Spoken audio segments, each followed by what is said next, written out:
Povejte malo več o projektu Živa dvorišča. Živa dvorišča Maribora so projekt, ki celoletno spodbuja rast kakovosti življenja v centru Maribora, spodbuja prebivalce, da soustvarjajo, da z nami, s pomočjo našega programa nastajajo novi prostori v mestu, kjer se lahko družimo, ne samo pogledamo, razstavo, ampak hkrati tudi družimo sproščeno, tako kot danes ob ognju. Po drugi strani pa, da se pokaže to, kar je skrito za vsakimi vrati. V vsakem dvorišču se nekaj skriva, skrivajo se zakladi, za katerih pač žal, ki jih zmeraj pozabimo, za katere si pač žal ne zavedamo.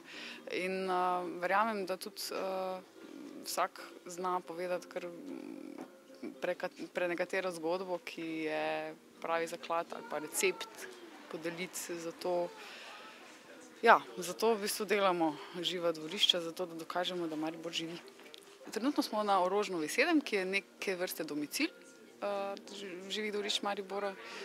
In Orožnova nam predstavlja, pač nam nudi tudi možnost, da v tem hladnem zimskem času ali pa ob dežju, da se lahko skrijemo v stanovanja, ki so pač navezana na ta dvorišča.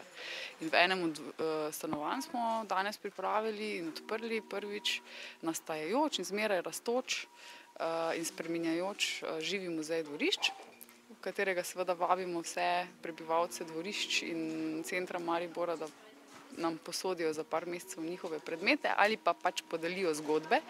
Predvsem pa, kar nam je v interesu, je, da spodbudimo prebivalce, da sami ustvarjajo. In tu smo še mogoče malo v povojih. Iščemo pač pristope, na kak način bi zaktivirali prebivalce, da dojemajo svoje dvorišče ne kot parkirišče, ampak kot prostor druženja, kjer se srečajo sosedi in kjer popijejo kavico. In mi jim pač poskušamo za to našo Orožnovo nuditi nek primer dobre prakse, na primer.